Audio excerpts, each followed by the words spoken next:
How we doing, everybody? So I know we're in quarantine right now and there's no new movies to watch, so I figured let's go off with a historic and classic film, one that I have never seen, Night of the Living Dead. Night of the Living Dead's been on my watches for a very long time, so I figured I should watch this, see if it still holds up today. So a little bit of information about it, just in case you guys don't know about it. It was released on October 1st, 1968. It was directed by George A. Romero, who also wrote it. The film is a public domain, so because they messed up on the copyright in the film itself, where they placed the copyright and a bunch of stuff that happened, anyone can actually distribute this film. Heck, Disney could take this film and distribute it and actually make money off it in their home videos, because that's how crazy it is. Not a lot of films are like this. So considering this movie is a classic, I've never seen this before. Usually it's some movies who don't know how to use the copyright claim on their film, so I thought that was pretty interesting. So what did I think about this film? Well, honestly, I loved it. I really enjoyed the film. If you ran it today, of the budget of Night of the Living Dead 1968, if you ran into 2020, it'd be $847,000. It wasn't even $1 million. That's insane. And if you watch the film, you can actually see there's a lot of great makeup that's used, and the film is in black and white. So a lot of the props they used was like chocolate syrup for all the blood, which I actually thought was pretty cool and pretty innovative. Like the more history you learn about the film, it actually shows like how they used so minimal of a budget to make this fantastic film. And when you run an inflation on the 223 million, that is insane. And that is how this film has really inspired me to be in the business, because they made something out of nothing. So why is this film so good? The originality. No one was making films like this. No one was making movies about zombies or anything of this sort. This was an original idea, and it's kind of hard to see now when you're watching the film. You're like, oh, I've seen that before. But this was the first film to do it.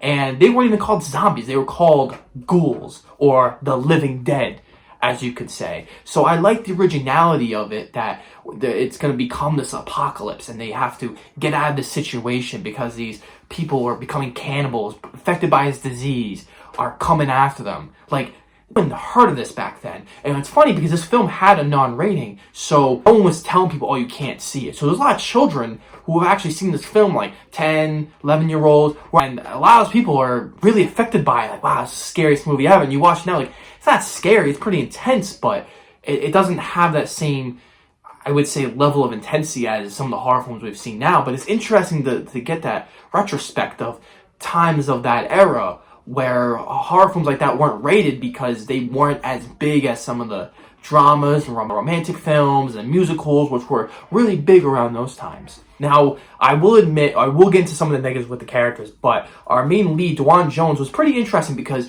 we've never had an African-American actually be a lead in a horror film. And that was pretty controversial back then, because to have a African-American who's actually like a smart, intelligent character and actually can be developed as a character of Ben and not just a stereotype of what African Americans were perceived as, I think is really interesting. And it's interesting to go back and seeing that where we have so many African American people are now stars of their own films, like in Get Out and Us and all these other great horror films. It's just interesting to see, like, we're so normalized to that, but back then that wasn't a thing. So I really give respect for George A. Romero just putting that in there and just going for it and actually making him a really great character. I like the tension between him and some of the other characters of what should they do. I thought that part was really interesting, seeing like they couldn't get out of this situation, and when you're in desperate times, you're going to fight with each other because you're not clear-headed. I thought that was so interesting, and the dialogue is so good, and actually presents itself with intelligent conversations. Like, maybe we should go downstairs, or maybe we should stay upstairs. Or if they're going to come in here, they're going to get through the door, get through the walls. Like, they're going to get through here somehow. Maybe we should go in the basement, but we don't go be in the basement because we don't want to be stuck there and we literally can't get out at that point. So there's a lot of great stuff in this film.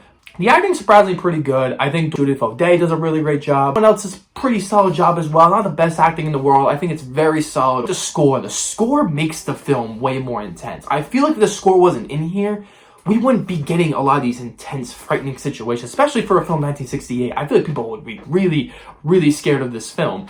And seeing it now, the score is so heavy, and I feel like it's appropriately used in every situation. Because some films, they don't utilize it at all, or sometimes they just overuse it. Like, 1917, and it just that doesn't work, and it's just so in your face. But I feel like it's used in the right way, and it makes this film as great as what it is. The use of exposition in the film, which a lot of times exposition's so fed to you, and it's just like because they think you're dumb. But what I like is that they use television and radio broadcasts for the film, and the only way the characters learn new information is by listening to these broadcasts. And I like how they repeat themselves, because in like a regular broadcast, they would be repeating themselves due to the fact that people are tuning in, people are seeing at different times, so they kind of have to repeat themselves, because that's how normal broadcasts do actually work. So I thought that was a nice little hidden detail to show like George A. Romero was really paying attention to how to develop this kind of new genre film, I guess, with these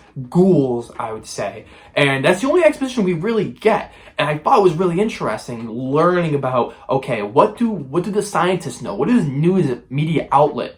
What do they know?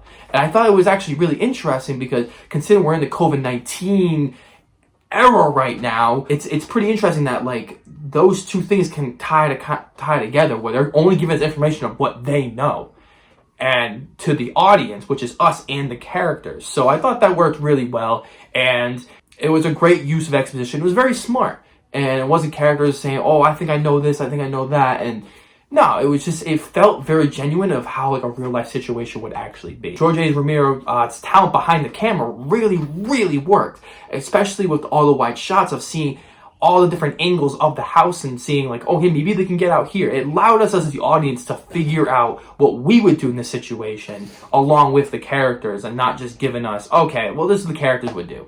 And I thought that was really, really cool. All the props, all the design looks really, really good. Cinematography looks really great as well. It's nice and dark. It's like the house is inside is really bright, but also it's kind of dimmed a little, and I really enjoyed that. And it works so well for the ghouls, because they don't have a lot of budget, so like you're not gonna be able to see them. They're kind of like figments in the distance, and I thought it worked so well. And the action scenes are really shot well, and it seems pretty engaging. The kills are pretty memorable, and they're really exciting and really on your edge of your seat, ready to watch. And the ending has a great twist ending, which I kind of didn't like at first, but when I thought about it and I read some of George A. Romero's commentary on it, I was actually really like the ending. I won't spoil it here, but I really do enjoy the twist ending for sure, and I think it does make up for a lot of what it says of the culture and of the time. Negatives for sure. I think the biggest one, I'm not going for nitpicks. I think the biggest one's the female characters. Again, I feel like they did set up Judah Foday's character to be an interesting character, but then she's just kind of sidelined for the rest of the film, and I thought that was really disappointing, considering we've had other films like Repulsion by Roman Polanski, who actually had really interesting female characters in that film. So it shows like this film could have easily done that, and they kind of just make them I'm dead, I can't do anything, I'm just so weak, and like they don't even try. And it's just, I don't know, like I feel like when you're in a desperate situation, even if you know your role, you're gonna do anything to get out of a situation. And I just felt like they were kind of sidelined, and they were just kind of just women. They could have been played by anybody. I think that was just a big disappointment for me. Didn't knock the entire film out, because the film is not necessarily put on them, but it almost feels like if we cut them out, it wouldn't have really changed much of the film for sure.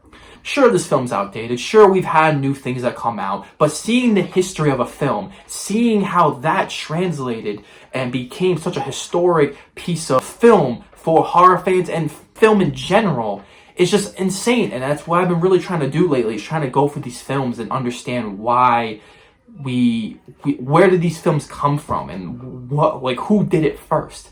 So the talent behind the camera, George A. Romero does a fantastic job, and he's so detail-oriented. It has great action scenes, great intense horror moments. I really enjoy the characters that felt relatable in the same situations. Plenty of nitpicks you can go through, but I think the writing is really strong, and it seems like there was passion behind this film, and it seemed like they were trying to say something, and I commend them for it. And Juwan Jones is the star of the film, and he nails it. So I'd say this is a film that everyone should be watching, especially for horror fans. I'm going to give this film a 9 out of 10. So please watch it. It is on the Kanopy app. If you do have Kanopy, you just got to sign up for your local library or college you go to. I would highly recommend watching this film. If you like what you see here, please subscribe, give it a like, please share it with your friends, and let me know down below what are some classic horror films that you watch that you find really outstanding, or what's someone's on your watch list, or anything you want to talk about, horror films in general, let me know down below.